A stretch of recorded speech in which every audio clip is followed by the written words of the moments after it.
forcément que ta présence va avoir un impact sur les enfants, mais c'est ok parce que ça fait partie d'un tout et que s'ils sont là, c'est aussi pas par hasard. C'est ça. Donc, je dirais que pour que ça se passe au mieux, il faut soi-même se connaître. Vous faites son mieux, bien sûr, hein, vous faites son mieux.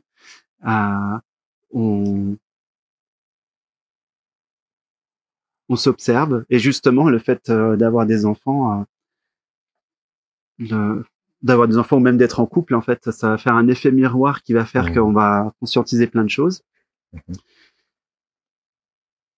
Et on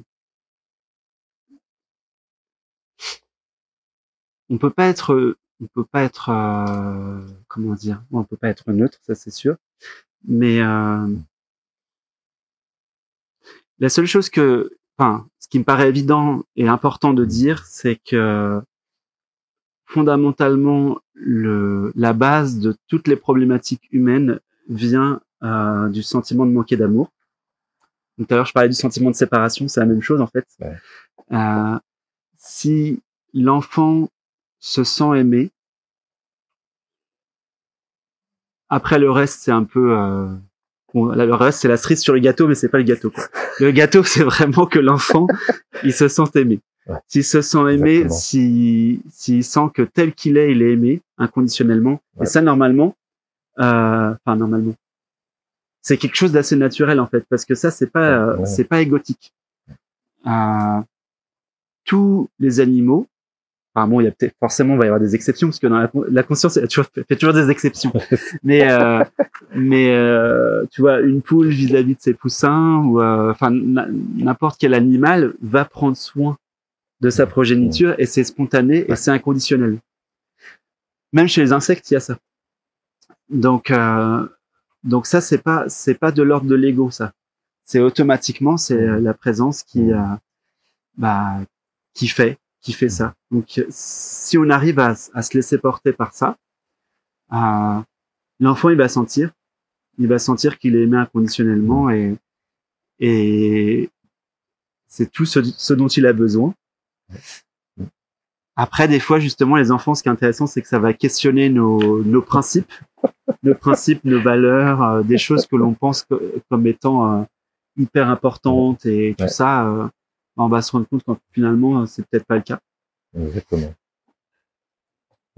Et puis, ce que je dirais, c'est d'être à l'écoute aussi de l'enfant, de la même façon qu'on est à l'écoute d'un adulte, de pas se mettre sur un piédestal parce qu'on est adulte, donc nous on est censé savoir la vie et lui non, donc d'être sur une écoute égale, et puis de laisser l'enfant suivre ses élans de curiosité, de laisser l'enfant suivre son enthousiasme, et même, je dirais même si c'est possible pour nous, si on a l'élan, de l'accompagner aussi dans ses passions. Ouais. Évidemment, je parle pas de choses où il se met en danger. Hein. S'il y a du danger, effectivement, le rôle du parent, c'est quand même de le préserver du danger. Mais tout ce qui enthousiasme l'enfant, on le laisse suivre ce courant-là, parce qu'en fait, ça, c'est aussi la conscience absolue qui s'émerveille et qui joue et qui se passionne pour plein de sujets très très vastes. Et des fois, en tant qu'adulte, on a des principes, genre cette musique-là, c'est pas bien, ou je sais pas, ou tel sujet, c'est pas bien, c'est un sujet, je sais pas comment dire, c'est pas un sujet qui est intéressant. Et en fait, si pour la conscience absolue, tout est intéressant, tout est intéressant, tout est digne d'intérêt.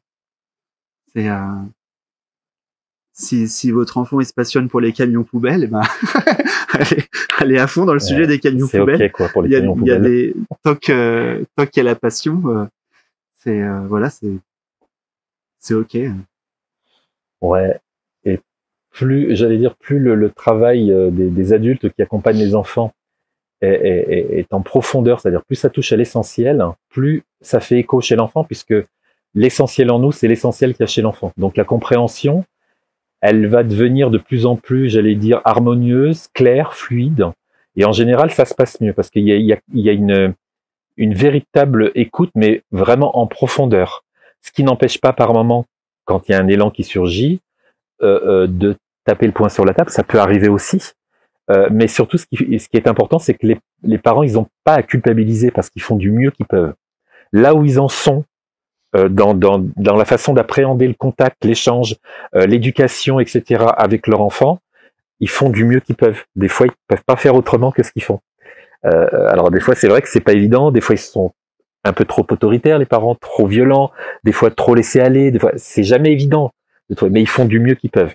Mais l'important, je pense que c'est surtout de vraiment de travailler intérieurement dans une introspection profonde, puisque là, on touche à l'enfant qu'on est. C'est-à-dire ce truc qui est immuable. Et l'enfant, il est encore là-dedans. Donc forcément, ça se reconnaît, ça. Donc là, il va y avoir un échange vrai, authentique et sincère. De toute façon, l'enfant, il le sent tout de suite. Si on n'est pas vrai, on n'est pas authentique, on n'est pas sincère, à un moment donné, ça devient chaotique dans l'échange. C'est obligatoire, c'est obligé. Et là, la conscience, à travers lui, elle va effectivement pointer là où c'est en décalage chez l'adulte.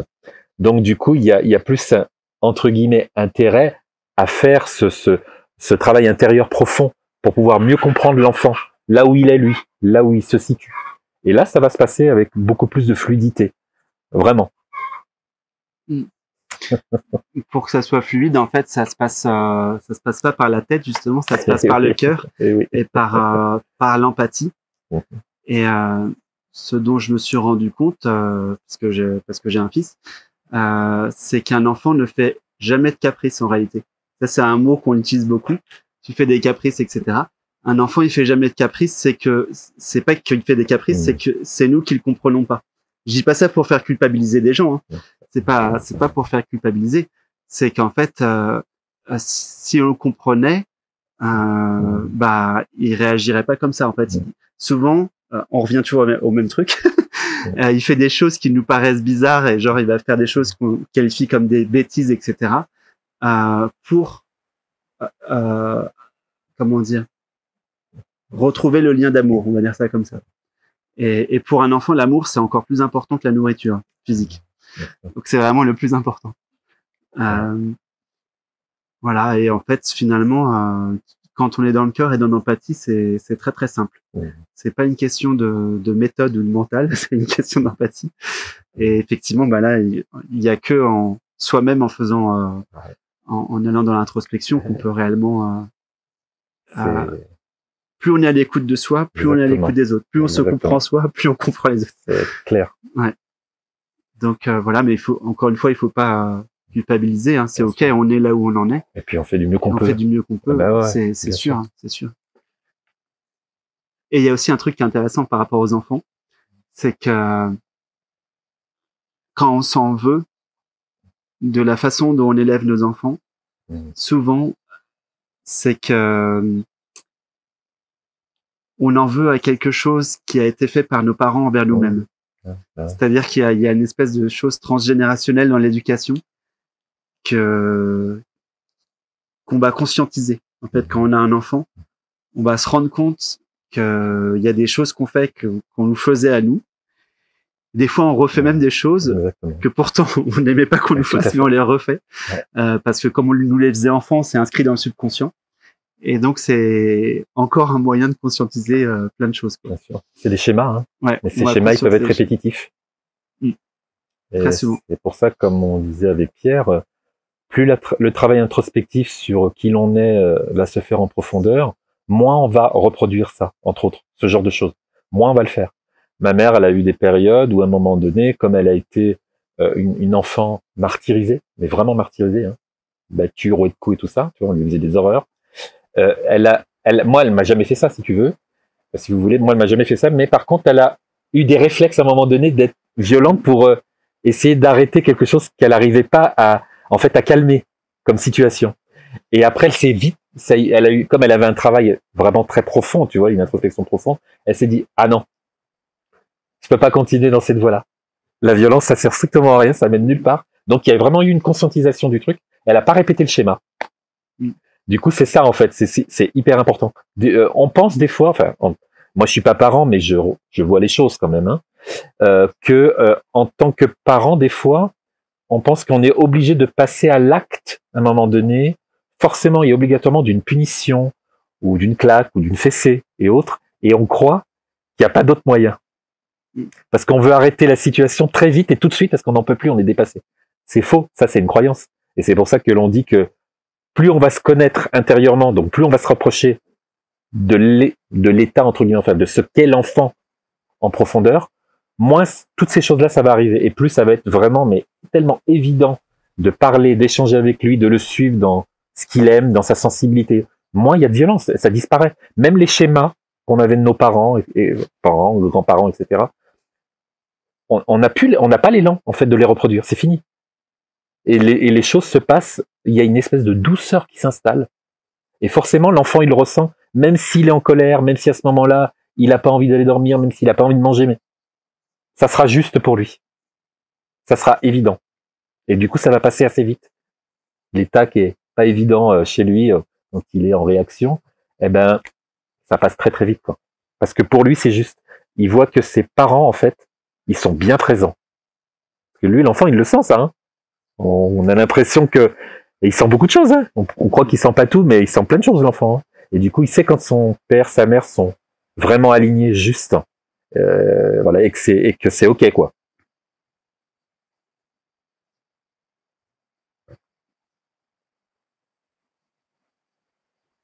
L'effet miroir, il est souvent encore plus intense avec les enfants.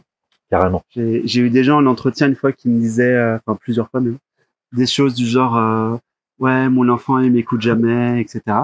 Et en fait, à chaque fois que je pose la question, et toi, est-ce que tu l'écoutes vraiment? À chaque fois, les gens disent non.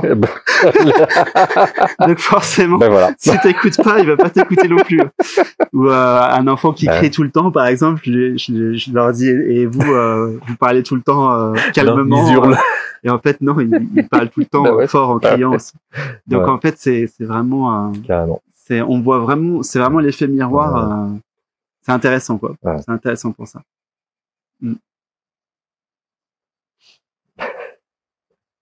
Bon, après, l'enfant, il naît aussi avec ses tendances. Hein. Il y a une partie qui vient des vies passées aussi. Et bon, bah, ça, on n'est plus rien. Hein. Il y a des enfants qui ont une sorte de colère qui est là depuis l'enfance parce que il y a des choses, depuis la naissance, parce que c'est là d'avant.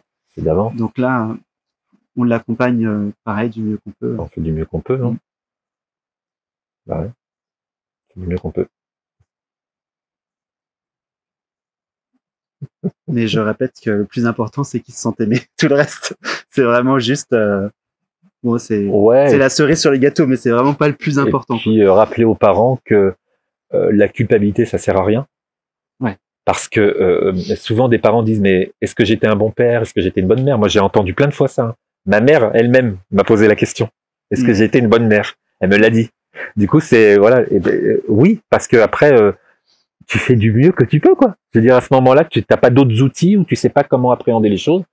T'agis comme t'agis. Et au fur et à mesure, tu te rends compte des choses, tu conscientises les choses, après tu changes. Il y a quelque chose qui change et qui s'installe. Et là, ça devient évident pour tout le monde. Au début, c'est pas toujours évident. Ça vient après. Faut avoir confiance.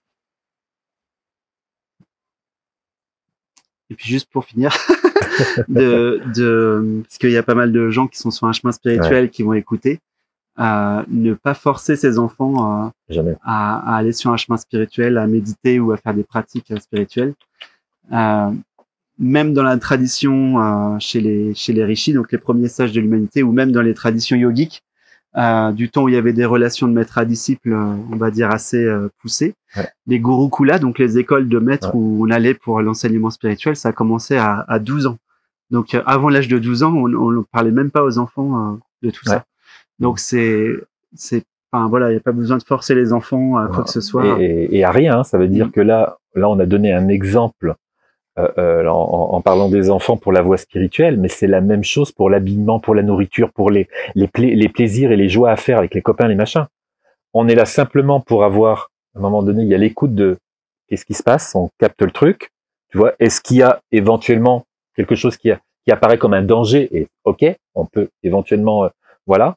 Mais on n'est pas là en tant que parents, les parents sont pas là pour obliger à suivre une voie spécifique avec une structure spécifique. L'enfant, il vient aussi avec ce qu'il a à expérimenter. Hein. C'est important.